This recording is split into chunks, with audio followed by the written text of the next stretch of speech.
कहानी उस घर की है जहां बहू और बेटी को एक माना जाता था, लेकिन फिर। अरे शिखा बेटा, तू रसोई में क्यों घुसी रहती है? जा, रोटी मैं बना लूंगी। नहीं नहीं माँ जी, आप बैठिए, बस सारा खाना बन ही गया है। श्वेता को बोल देती हूँ, वो खाना लगा देगी सबका। सॉरी भाभी, मेरे पास वक्त नहीं है। माँ, मुझे पैसे देना, पार्लर जाना है। हाँ हाँ चली जाना, भाभी को भी ले जाना। वो भी जाने को बोल रही थी पार्लर, पर पहले ना मदद कर दे उसके खाना लगाने में। देख माँ, वो बहू है, उसे बहू रहने देना, इतना सर पर मत चढ़ा भाभी को। श्वेता, ज्यादा मत बोला कर। बहू और बेटी में कोई फर्क नहीं होता है। जा जाकर काम कर। ननद को माँ का भाभी से इस तरह प्यार करना बिल्कुल अच्छा नहीं लगता।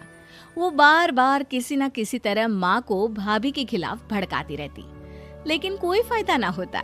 एक रोज, अरे बेटे किशन, जा बहू को कहीं घुमा कर ला, सारा दिन घर में काम करती रहती है। हाँ हाँ माँ, हम लोग जा रहे हैं ना गोवा। अच्छा जी, भाभी ने तो हमें बताया भी नहीं। वैसे तो सारी पंचायत करती है, ये गोवा वाली बात क्यों छुपा गई हमसे? अरे क्योंकि उसे खुद नहीं पता था बहन। मुझे टिकट सस्ती मिल रही थी तो मैंने बुक कर दिया। हाँ शिखा, पैकिंग कर ले, संडे हम जा रहे हैं गोवा। दोपहर में शिखा पैकिंग कर रही थी कि सास आ जाती है। ये क्या बहू, साड़ियाँ? अरे गोवा जा रही है घूमने या फिर शादी में मायके हैं? माँ जी, ऐसा कुछ है ही नहीं, समझ में नहीं आ रहा क्या रखूं कपड़े में। अरे तेरी और श्वेता की साइज तो एक ही है, उसके कुछ मॉडर्न कपड़े ले ले, आकर लौटा देना। हाँ माँ जी, ये ठीक रहेगा। शिखा श्वेता के पास जाती है और उससे कपड़े मांगती है। ना जी ना, मैं अपने कपड़े ना दूं, वैसे भी फैल जाएंगे मेरे कपड़े, बहुत महंगे वाले हैं। शिखा मुंह लटकाकर कमरे में आ जाती है तो सास कहती है, चल तैयार हो जा, तुझे मैं शॉपिंग करा कर लाती हूँ गोवा की। बस फिर क्या था, सास बहू निकल जाते हैं मार्केट और एक से बढ़कर एक ड्रेस खरीद कर घर आते हैं। पहले बता देती कि नए कपड़े दिलाने वाली है भाभी को, तो मैं अपने ही दे देती ना भाभी को, मुझे दिला देती नए कपड़े। देख श्वेता, परिवार का मतलब सबके साथ रहना होता है, ना कि सिर्फ अपना सोचना। वैसे भी तुझे अच्छे संस्कार सीखने चाहिए। और रही बात कपड़ों की, तो शिखा, आज से घर पर भी तू मॉडर्न कपड़े ही पहनेगी। कोई जरूरत नहीं है ये साड़ी वाड़ी लपेटने की। अब क्या था, घर पर श्वेता और शिखा एक जैसे रहते। एक बार पड़ोसन आती है। अरे बेटा, अपनी माँ को तो बुलाना जरा, बात करनी है। शिखा सास को बताती है और रसोई में चली जाती है। ये आपकी बेटी बहुत बड़ी हो गई है, इसके लिए एक रिश्ता है, कहो तो बता दूं। ये बेटी नहीं बहू है, घर में सब एक जैसा ही रहता है। वैसे मेरी बेटी भी बड़ी हो गई है, कोई रिश्ता हो तो जरूर बताना। पड़ोसन रिश्ता लेकर उन लोगों के घर आती है। तब श्वेता की होने वाली सास कहती है, तो ये घर है, कितने मंजिल का है? और ये बहू ने आपकी क्या पहन रखा है, जीन्स टॉप? अरे भाई, साड़ी वाड़ी नहीं है क्या इसके पास? देखिए, सर्दी है तो साड़ी में बहू कैसे मैनेज करती, वैसे पहनती है साड़ी भी। देखिए, हम लोग ठहरे पैसे वाले लोग, कोई कमी नहीं है हम लोगों के पास पैसों की, बहुत पैसे हैं, जमीन, नौकर चाकर, कार, सब कुछ है, लेकिन घर में संस्कारी बहू चाहिए। समझ रही हैं ना आप? सास कुछ कहती कि श्वेता बोल पड़ती है, हाय रे, नौकर चाकर से लेकर जमीन, कार, पैसा, हाँ, मुझे रिश्ता मंजूर है मुझे। अरे रुक जा श्वेता, मैं बात कर रही हूँ ना। देखिए, हम लोगों के घर इतनी आजादी नहीं मिलेगी। अरे हाँ कर देना माँ, हाँ कर दे जल्दी से। सास क्या करती, बेटी की शादी ऐसे घर में कर देती है जहाँ ना उनके विचार मिलते हैं और ना ही आचार। शादी के बाद एक रोज फोन पर, श्वेता बेटा, एक बार घर आ जा, बहुत दिल करता है तुझे देखने का। माँ, वो घर पर बहुत काम होता है, कैसे आऊँ?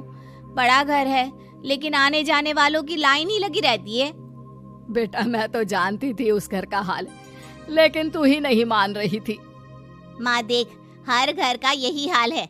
तेरी बेटी को यहाँ घूंघट हटाने की परमिशन नहीं है और एक तरफ भाभी स्कर्ट पहनकर घूम रही है।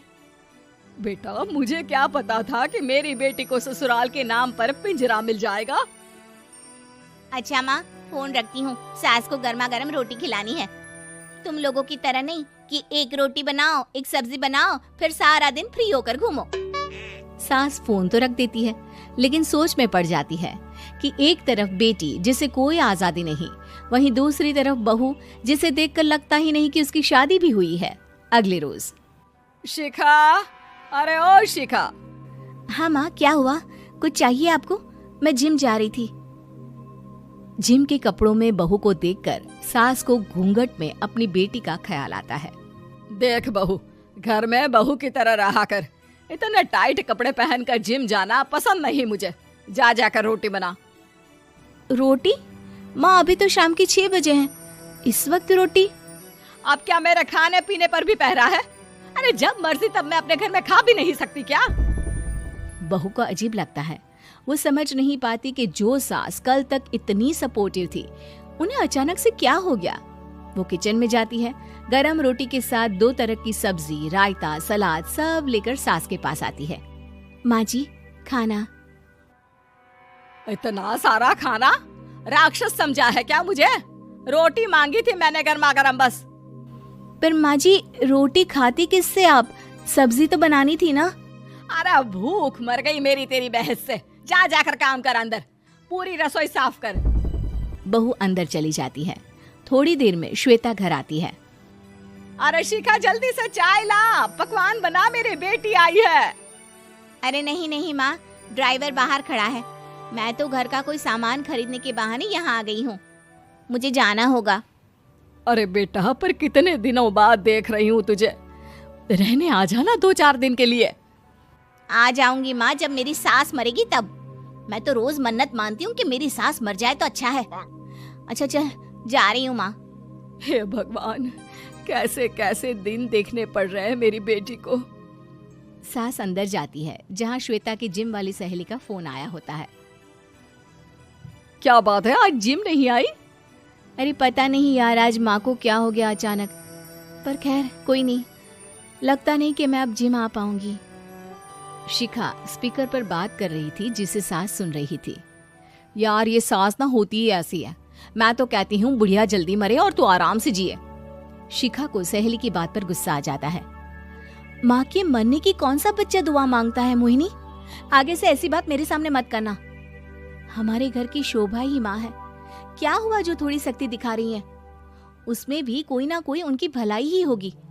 मैं तो कहती हूँ भगवान मेरे जैसी सास सबको दे, जो सिर्फ माँ की तरह है। सास वाली तो कोई बात ही नहीं है उनमें। सास ये बात सुन रही थी।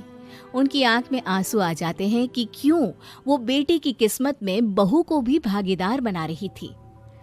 शिखा, अरे ओ शिखा, क्या हो गया? जिम नहीं जाना क्या?